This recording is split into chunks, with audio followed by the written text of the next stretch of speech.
3 days ago, we made a rock. Now let's see how it turned out.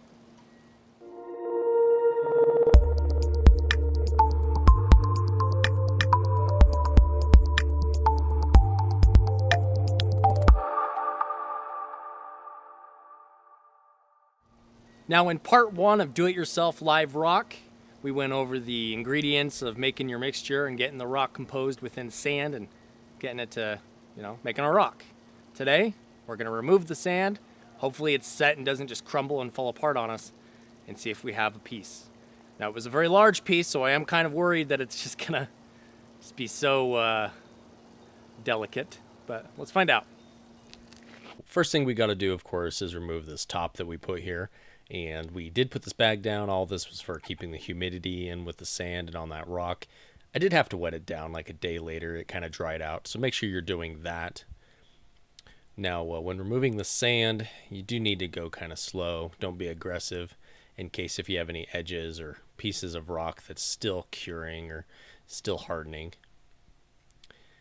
I always kind of feel like a paleontologist or something, going in with my hands and digging away this loose soil or away from this prized fossil or whatever.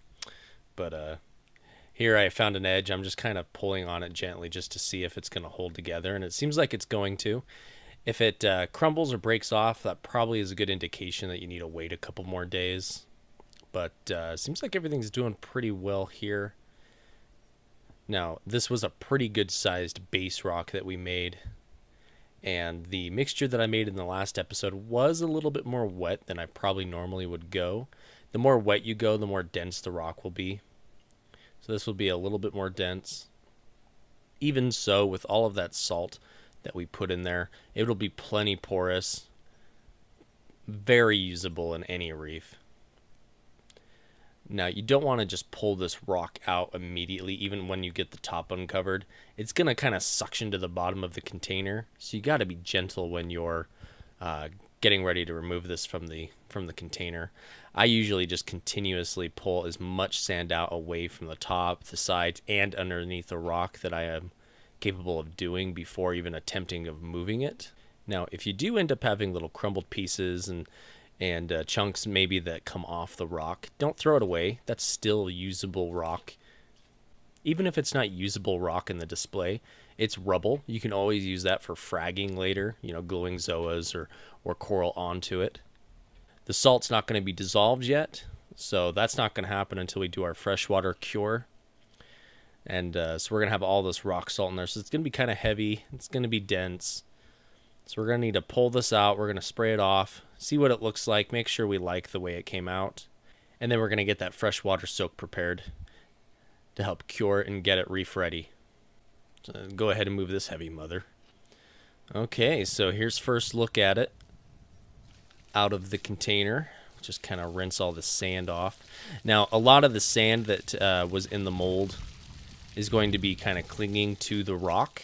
It's going to be a part of the rock itself. Now, if you don't like seeing all the sand attached to the cement, you can get a wire brush and kind of gently scrape it off, brush it off, kind of reduce that a little bit so you see more of the rock that you made than the sand attached to it. Right now is the best time to do that, because if you wait, it will actually continue to harden, and then that sand just becomes more permanent.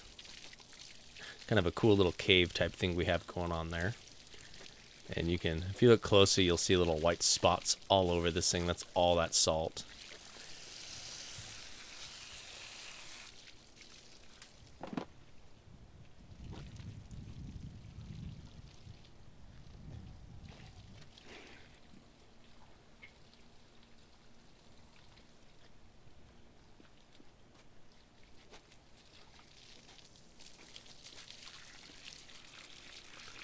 Oh, wow. The only thing that stinks about making all this rock for me is I don't really plan on putting another tank together for a while, at least a large tank. So I keep falling in love with every piece I make, and none of it's for me. So that's kind of the sad part about it, but it's a labor of love. If you don't enjoy what you're doing and don't appreciate the outcomes of your work, then you'll probably enjoy this a lot less. But man, I really get into it, and I really like how unique this rock is. Look at that. You can go so many routes with it by just flipping it over. You get this cool little overhang, flat top. A lot of character in this rock here. If you go to the store and buy aquacultured rock, oh man, that's the sad part, is so much of it is just lacking character. It just looks like clumps of something.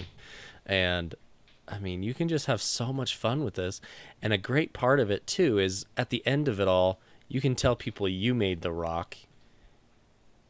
This is your tank. And it's just that much more of something you can take pride in.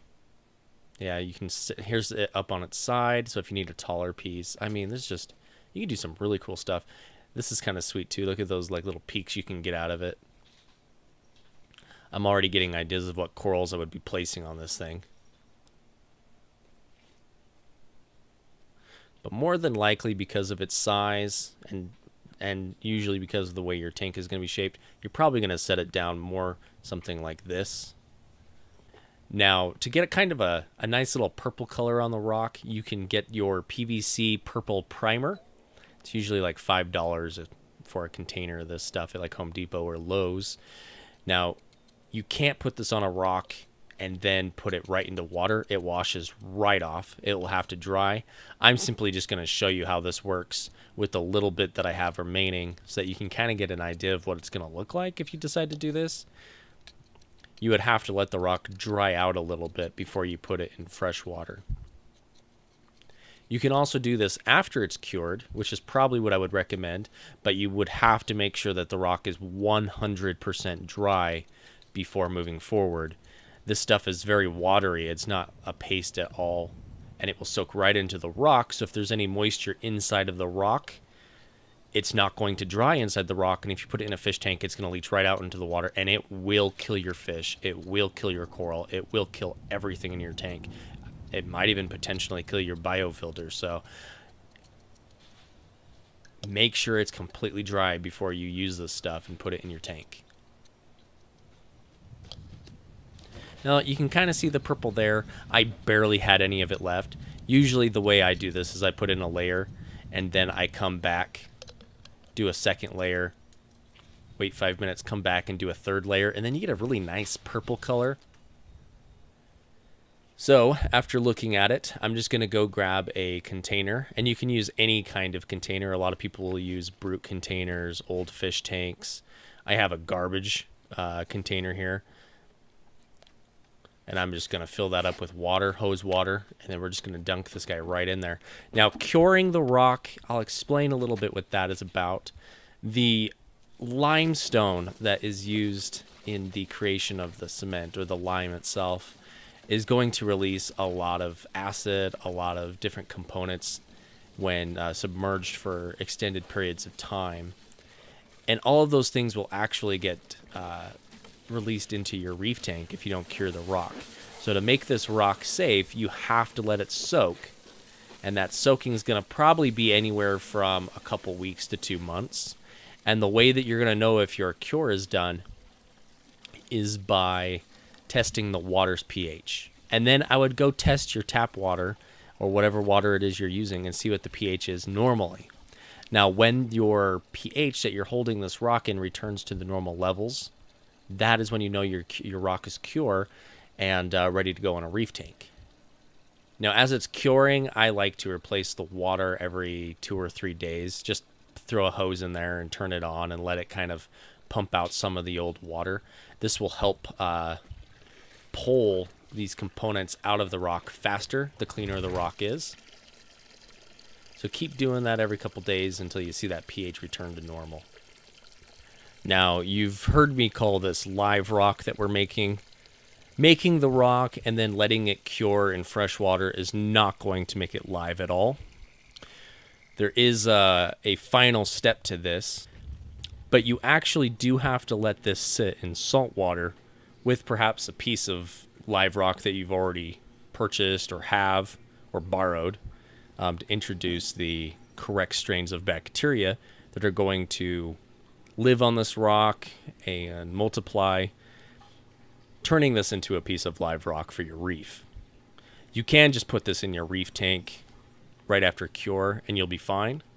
And if you're planning on starting up your tank all with the rock at the same time, and you would like it to be live rock, perhaps for a quicker cycling period, you're going to need to get that rock made in advance. So I would put your tank out a couple months, get your rock made, let it cure, get it reef safe, and then get it in salt water. Now you can do this in the same tote that you're using for the freshwater cure to make it reef safe. Just get all your salt water in there, all of your rock you've made, and then you're going to need to add a piece of live rock or introduce these strains of bacteria somehow. You could also probably borrow a piece of live rock from a friend, purchase a piece from your local fish store. However you do it, the bacteria is going to need to be introduced.